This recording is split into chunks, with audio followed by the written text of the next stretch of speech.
Hello and welcome to Wit Thinks. For this, What Is That? We are looking at phrenology. In a nutshell, phrenology is a fascinating lesson in pseudoscience for the modern skeptic.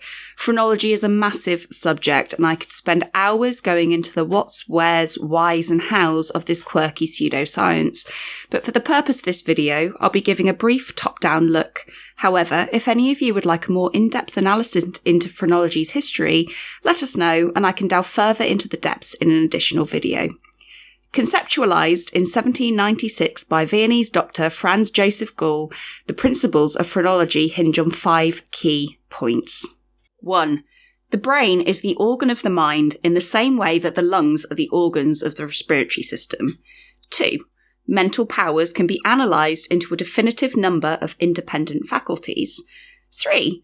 The aforementioned faculties are innate and confined to a definitive region of the surface of the brain. 4. Contrary to what you may have been told, size is in fact everything. The size of the region is the measure of the degree to which the faculty rooted in it forms a constituent element in an individual's character. And finally, 5. Examination of the outer surface of the head allows for the contour of the brain surface beneath to be observed.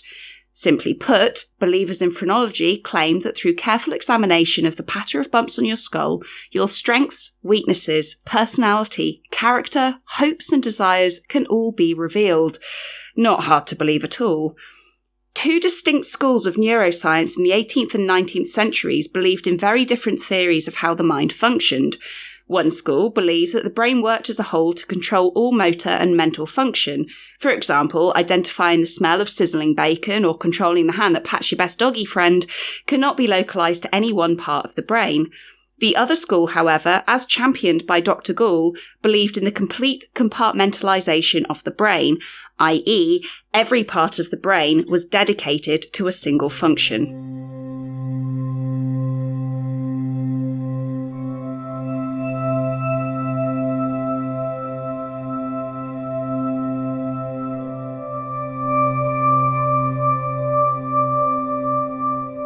How, I hear you all cry, does this apply to the bumps on your head? Well, let me explain. Dr. Gall and others believe that areas that were in great use would be subject to hypertrophy. Put simply, they would grow larger, whereas areas that were not used as much would be subject to atrophy, or they would shrink. Naturally, this would result in areas of the brain that were used more being bumpier than areas that weren't, allowing us as scientists, and I use the term lightly, to evaluate a person's entirety on the size of the corresponding areas on the outer section of the skull. As it happens, the phrenologists were correct in their hypothesis that the brain is compartmentalised. However, their link to personality and character was incorrect. In fact, the modern map of the brain identifies areas that are based on fundamental functions, such as the ability to interpret language or perform calculations. Phrenology was proven to be utter tosh over 100 years ago. The brain is not a muscle subject to hypertrophy or atrophy, and indeed, phrenology does not work. So why does it persist? Following analysis of the contours of the skull of much obliging family and friends, Gall developed a phrenological chart from the information he gleaned that linked personality traits and head bumps. Cold reading, as practised by the majority of televised psychics, mediums and diviners, popularised phrenology as generalised statements of personality could be refined into more specific statements about the individual that gives credibility to the science due to its accuracy. People are easily deceived, and fundamentally, believers in a pseudoscience want their chosen belief system to work, so they seek to find proof that it does just that. Those of you who have harboured an interest in phrenology may be familiar with the classical phrenology head. Often used as a bookend by psychology students, the map shown on the head roughly depicts the various areas that Gall identified on the skull in relation to personality traits. Things of note, the map extends to the brow and is not localised to just the upper part of the skull. Various characteristics such as imitation, perfection, exploration and even destructiveness are stated.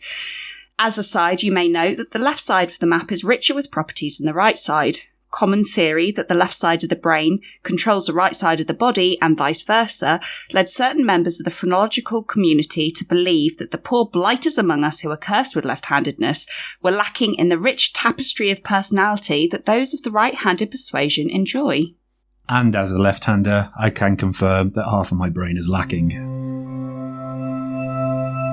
Phrenology survived well into the 20th century. It became associated with criminology and evolutionary theory that was adopted in a form by a certain right-wing socialist party who justified social prejudice through measurements of the skull and face to highlight inadequacies in particular sections of the populace.